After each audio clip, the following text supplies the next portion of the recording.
I'm ready to slash and burn. No quarter. I am going to be uncomfortable and all over you from start to finish. Hello, everyone, and welcome to another episode of Outside of the Box. And I feel like all season we've been seeing a lot of questions in the BattleBots forums. Where is Ray Billings? Well, if you didn't know, Ray Billings is here, obviously, and we're going to talk about the reason. If you don't already know the reason why Ray wasn't at BattleBots this year, then you haven't been paying attention. But we're still going to talk about that experience from the last season. RoboGames and all of that good stuff. So, as everyone knows, should know that you had a hand injury that unfortunately kept you out of BattleBots this past season. I don't think anybody was actually asking where I was. They were just asking where Tombstone was. Tombstone? Nobody cares about me. They're all asking about the robot. I don't know. I wouldn't say that, but yeah, I mean, you were definitely missed in a competitive capacity, but you did spend some time at BattleBots, and I think, like, as a fan, that was a lot of fun to get to, see you out amongst the people so often, and just in the arena, and also, of course, helping out Team Malice.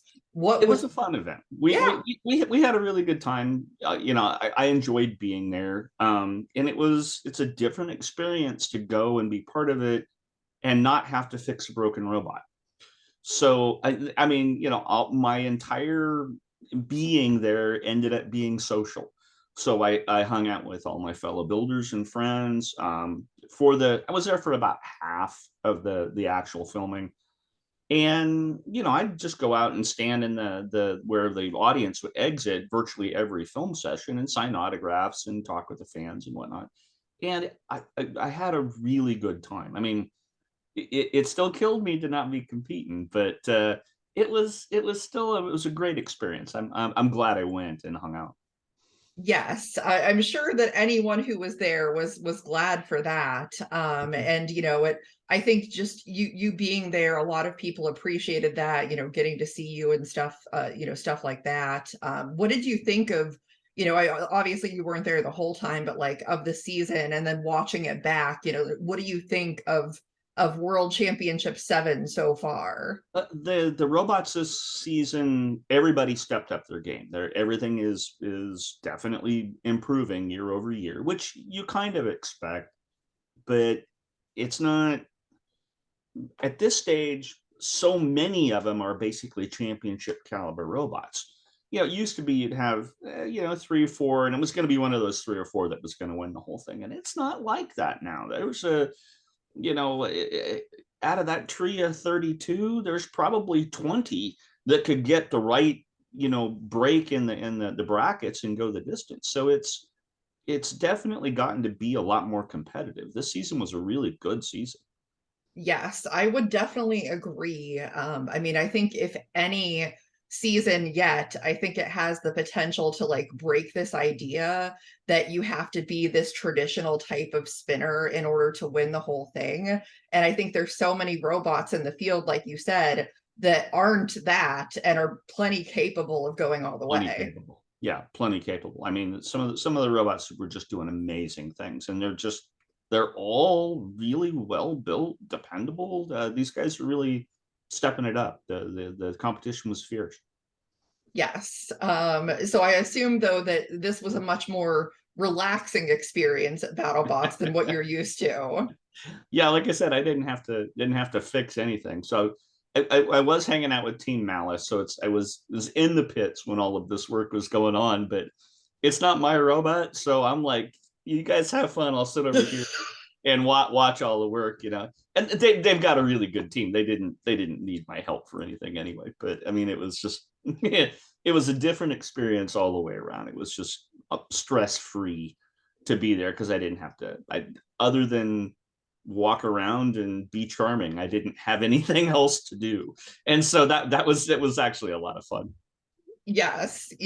And then I'm sure coming off of that, like everyone was I think, very excited for the return of RoboGames, especially those that are on the West Coast, like yourself, who are Sure. very close to where the event is. After you got done with BattleBots filming and, kind of got out of there, how quickly did you start your process to start prepping for RoboGames? So the filming for BattleBots was in October of last year. And that was when I was still, recovering on the surgery on the hand. And so it wasn't until somewhere in December, I want to say, where the surgeon's like, okay, you can start doing things with that hand and you're not going to really screw anything up anymore. So it was probably around the first of the year when I really started to get back in the shop and get busy working again. And that gave me enough time. So if I start in January and we had the event in April, I was able to build a couple of robots and get everything ready. The downside is working in the shop in January, the hand doesn't have the same blood flow that it used to, and it gets cold really quickly. So I'd be out in the shop and I'd be working for a bit, and all of a sudden it'd get all stiff, and I'd have to come in the house and run it under hot water for a while till my fingers could move, and I'd go back out. It definitely slowed things down, but we got everything ready, and we had a real good time at RoboGames. Yes. But before we talk about the actual event, kind of talk about the robots that you brought. I think it's no surprise that you had Mortician, but you did have a second robot as well. So I definitely want to hear about that. Yeah, which one do you want to talk about first? Well, let's talk about Mortician, because that's everybody knows Mortician. So Okay, so Mortician hadn't run in a long time. It was many years since I actually built a version of that. And there's a bunch of new tech that I wanted to try to play with. I really hadn't run a lot of brushless stuff in larger robots, and I was going to convert the robot over completely to brushless. And so there's a big learning curve in getting some of the electronics there to work.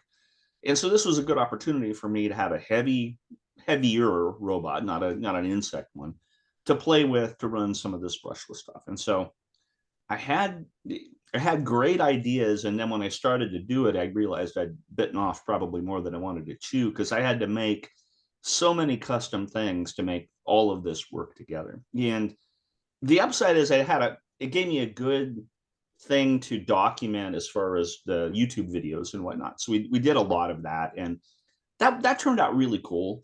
The robot itself, when I was finally done, worked really well. I was really happy with everything that we did. Unfortunately, we didn't quite get the success in the arena that I was hoping for. We ended up going 1 and 2 at RoboGames. The two robots that we lost to were the ones that were the winner and the runner up at the event. So they were tough robots, and some of it was just we got really unlucky break, and our on the one loss we got knocked up on the arena rail, and we could have turned the weapon on to pull ourselves back off the rail, but they wouldn't let us turn it on because the weapon was up against the arena glass. So it's like, well, you're not going to let me turn it back on to get back on the arena. And they go, no. They go, but are you going to put me back on the arena floor? No, we're going to count you out. And it's like, well, that doesn't really seem fair. But I mean, it was, it's the way it worked out. So. yeah, it does sometimes. And then you had a second robot. So let's talk about that one. The second robot was put together mostly as a joke. It was leftover crap in my garage. So it was all just stuff that I'd used in previous robot projects that would never be used competitively again. It was just all older parts. And so I threw it all together as something to take to RoboGames, because I had an idea. I've got these big satellite dishes from when I bought my house. It had a couple of them on there, and I don't use that. So I used satellite dish and I made an eye out of it and called it Stink Eye. So I had this big, huge eye on top of the robot driving around. It was just to put on a show. It wasn't to. I fully expected to not win any matches. It was going to go in there and get its butt kicked and look cool. I had fun building it. That was the only reason I even did it. And we actually did better that one than we did with the middleweight. It ended up going 2-2. So, and it ended up also losing to the one that the Manta, which went on and dominated the whole event and went on to win the whole thing. Yeah. It's fun. Sometimes, the robots that you build for fun that you're not expecting anything out of can be really good robots. So It still works just fine. It's like I'm just going to throw it away when I'm done, and it still works. I mean, I could drive it around now. I don't know. I don't know.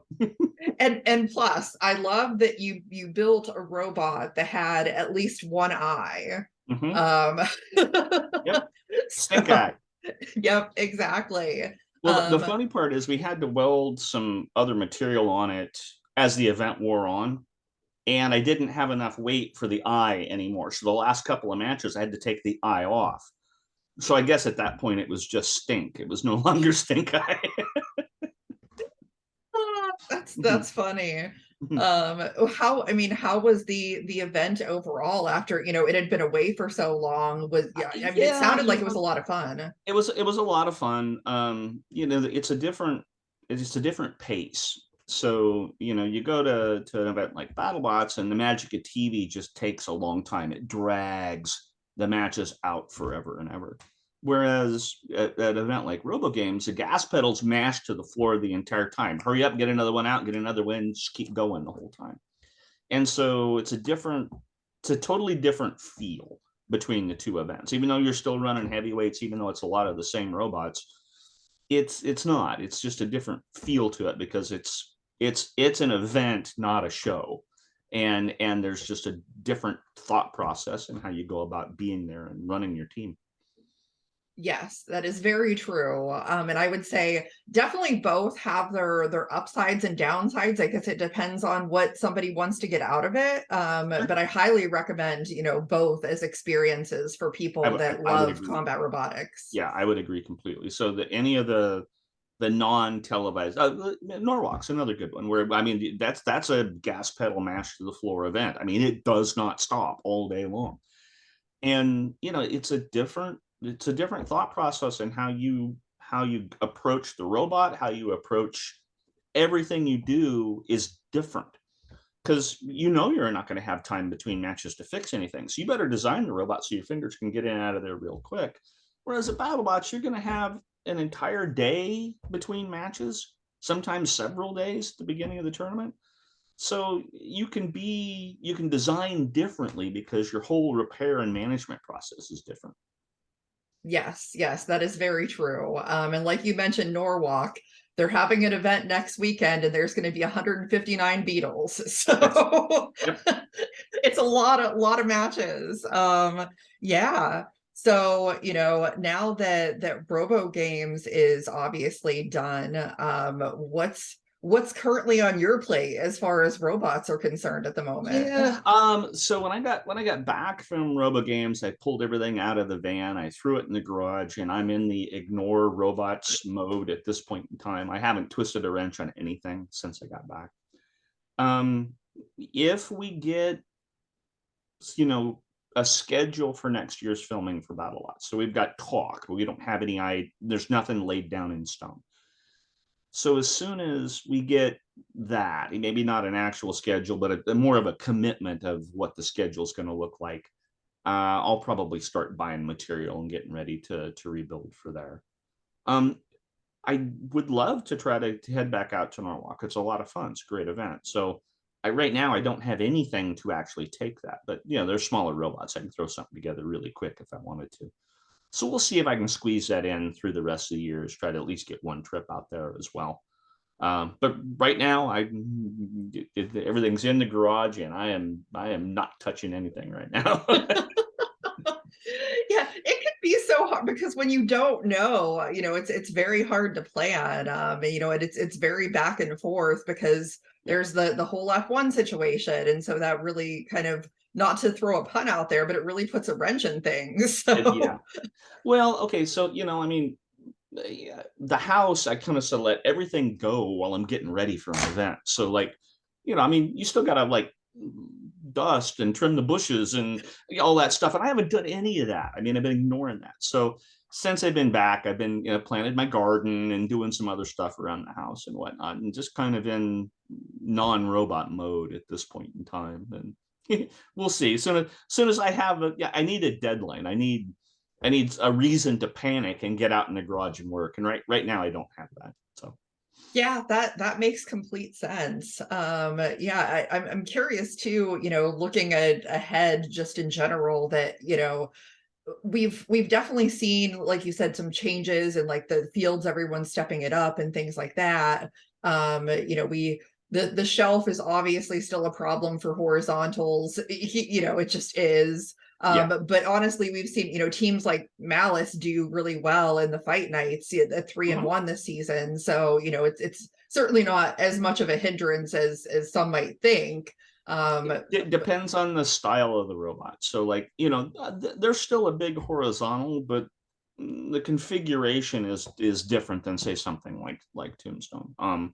And then you get like full shells, boy, if they get cornered in those corners, they're toast. So if Gigabyte or Shredder or something like that gets in one of those corners, there's nothing they can do. So it is still a big deal. It's like, okay, yeah, you can say horizontals can do okay. Sure, they can. That shelf still sucks. It's horrible. It's yeah. It was not well received by us.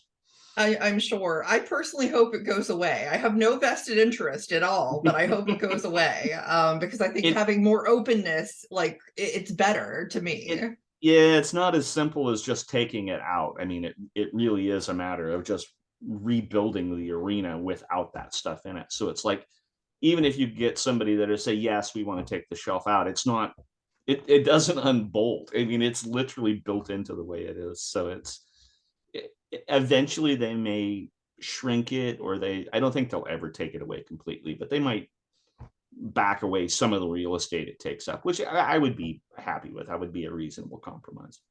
Yeah, for sure. And I'm curious to get your opinion, just because when we're looking at a lot of the newer robots this season, Triton often gets compared a lot to Tombstone, being a big horizontal, although I think that their design and the blade and everything Yeah, is a bit different. yeah. I mean, it's they're as far apart as two robots that look like they have a similar design can be. I mean, their drive setup is totally unique and different the way it's built. Um, their weapon setup is, I mean, it's very long. They've got a lot of more reach than I do, which is a benefit in certain matches. It's a big detriment in others. Their biggest issue is just trying to work out the bugs because it was a new robot. And if they can, because it actually drives pretty quickly, it's just kind of not controlled real well. And then when it spun up, it's serious. But then a lot of times it would look like it was having a hard time getting up to speed, or got up to speed very slowly. And those are bugs that they can work on given time. I can see how that robot could do very well down the road. Yeah, sure. And one other thing that I wanted to ask you about, because obviously you didn't get to, being a competitor and seeing how those rules work for you, but I mean there were a lot of rule changes this past season for BattleBots. The challenges, knowing the matches ahead of time, like all of these things. What did you think, as someone looking in at this stuff, what did you think about all of it? Well, a lot of those changes were the results of me complaining the year before. So it's not like I was an outsider looking in on all of this. It was like they do try to appease me when I'm upset about certain things, about how things were done. And I'm not the only one. There's lots of people that have complained on some of these things. And so it's kind of funny that it's like, okay, that we're going to make some changes, and it all happened in the season when I'm not even there competing. But it's good. It's a fluid process. They have to continue to refine this over time, and I'm glad that both sides can see that. There's things we want different. There's things BattleBots can agree to, and things they can't. And as long as we all keep working at it, it's a positive thing. Yeah, absolutely. Because I mean, things have to change, I think, in order to keep up. Like if things with the robots change, then sometimes things with the rules have to change along with it. Yeah, It's like you said, it's a very fluid process. yeah, very much so. Yeah. Yeah. I mean, aside from the shelf, is there anything else that you would change at this point in time that they haven't already? Well, sure. There's always going to be things that I would like to see different. And pieces of them are things that will never happen. Like, personally, I think they can get rid of most of the arena hazards. There was a time when the robots really weren't very dangerous. You go back long enough, and the robots just didn't have a lot of kinetic energy, and so they had a lot of active things in the arena that they felt they needed to make the show exciting, and so that controlling robots had weapons that they could use. I don't think we're there anymore. I don't think you need to have that stuff in there now, because all of the robots are significantly more dangerous than the arena hazards. So it's kind of at times I think they can kind of be distractions. Yeah, and you're not the only person that thinks that. Believe me, I've seen quite a few people that are of that opinion. And like what happened to Endgame this season is a really good example. Like, you never want a match to start off by somebody having their forks get stuck in the kill saws and like. Yeah, I mean, okay, the other side of that though is that the game has kind of turned into this weird who's the forkiest game, and I'm not sure that that's necessarily a good thing for the sport either. So I can complain. I don't know how to have any answers in any of that. So I don't ever feel sorry when somebody gets their forks stuck in a kill saw slot. I just don't. Okay, because everybody and their uncle out there is trying to figure out the longest, goofiest fork arrangement that they can.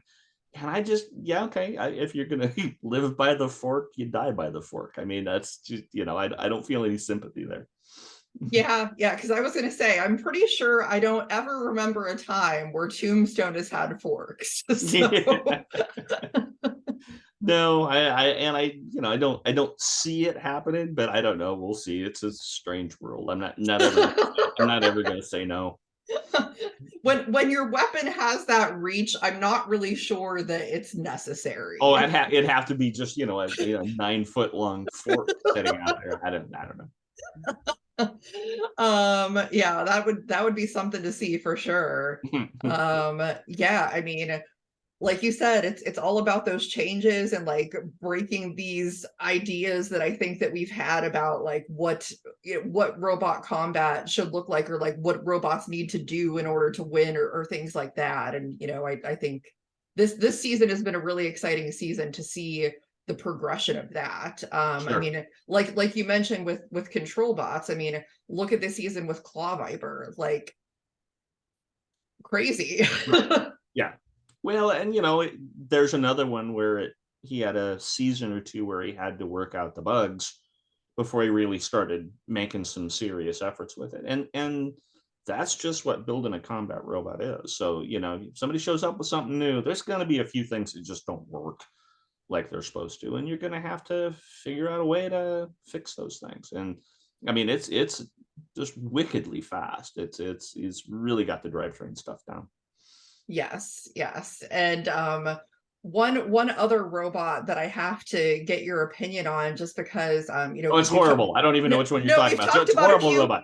We've talked about a few rookies, and okay. I think one rookie that has really stood out this year has been Ripperoni.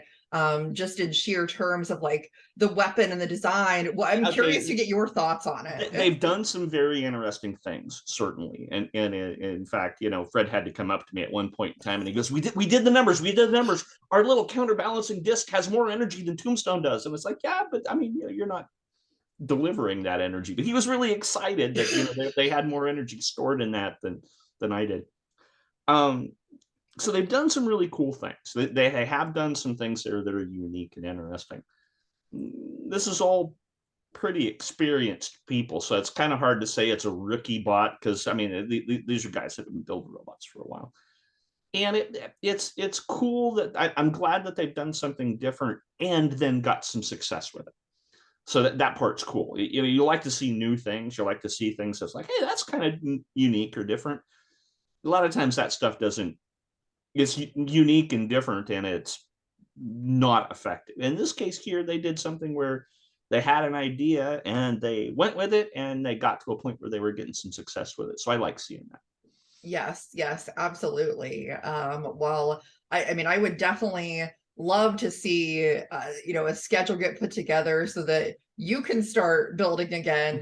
Because I would love to, I mean, Tombstone, I obviously I've said this before, and, everybody says this, but I mean, Tombstone is just like such a legendary robot. And I mean, not like, no one can take away like anything that Tombstone's done. And I would love to see Tombstone like back to that form that we've seen in the past. Yeah, well, we made a few changes last season, and some of them worked really well, some of them not so much. And it'll be the same process again for future seasons. So there's a bunch of stuff I would do differently, and some of it's probably going to work really well, and some of it not so much. And it's just a constant ongoing thing.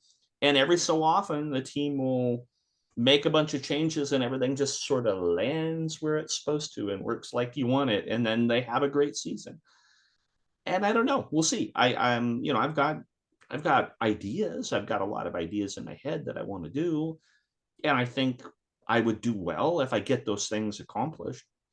We'll see. I'm sure I would love to go back and say, yes, we're going to come back and get another giant nut. That's absolutely going to happen. We're going to dominate. It's just hard to say that now because there's so many really good robots. So just do the best I can and get it back together, and let the chips fall where they fall. Yep, we will certainly see. But yeah, no, I thank you so much for taking the time to come on. Of course, I always love chatting with you. Sure. Doing that at BattleBots was one of the highlights of my trip. So um but yeah, so yeah, hopefully, they'll get things in the works for World Championship 8, and we'll see Tombstone coming back. So Yeah, Tombstone will definitely be back. That's in the card. So it's not retired. Certainly, I'll be back with the robot. Um, Honestly, next time I may end up having Justin drive instead of me. So this last time, the scheduling sort of moved around because we were gonna compete, and then they kept sliding the schedule, and I had to get the surgery on him because I was gonna have him drive last time. So he got all excited about the fact he was going to drive Tombstone at BattleBots, and then it just sort of all fell apart. So, well, now I'm back. I can drive. Everything's fine. And he's like, yeah, but you said I could drive. So we haven't made the decision yet, but there's a good chance I may let him drive next season because we'll still have some learning things I need to do with the robot. So it's a good development season, and he's a good driver too. So it'll give him a chance to drive the big guy in the arena. yeah, hey, that would be really cool to see, and I'm sure that he would be very excited to be able to do that. He's looking forward to it. He's looking forward to it. Awesome. Well, yeah, we have 4 more weeks of, playoffs, round of 32, and all that good stuff. We'll have another champion crown to win the giant nut, and then it'll be moving along to the next season. So, yeah. Well, and you should see me some in the next few shows because I was hanging out with Team Malice, so you should actually see me in some of the next couple of weeks. So. Exactly. Yes. Everyone watch out for Ray. Yeah. And watch out for me. I might be there in some crowd shots. I don't know. So but yeah, lots of exciting stuff to come. As I mentioned on every show, please make sure that you like, subscribe, comment, all of that good stuff. Keep giving the feedback, and of course we will see everyone next time on the show. Sounds good.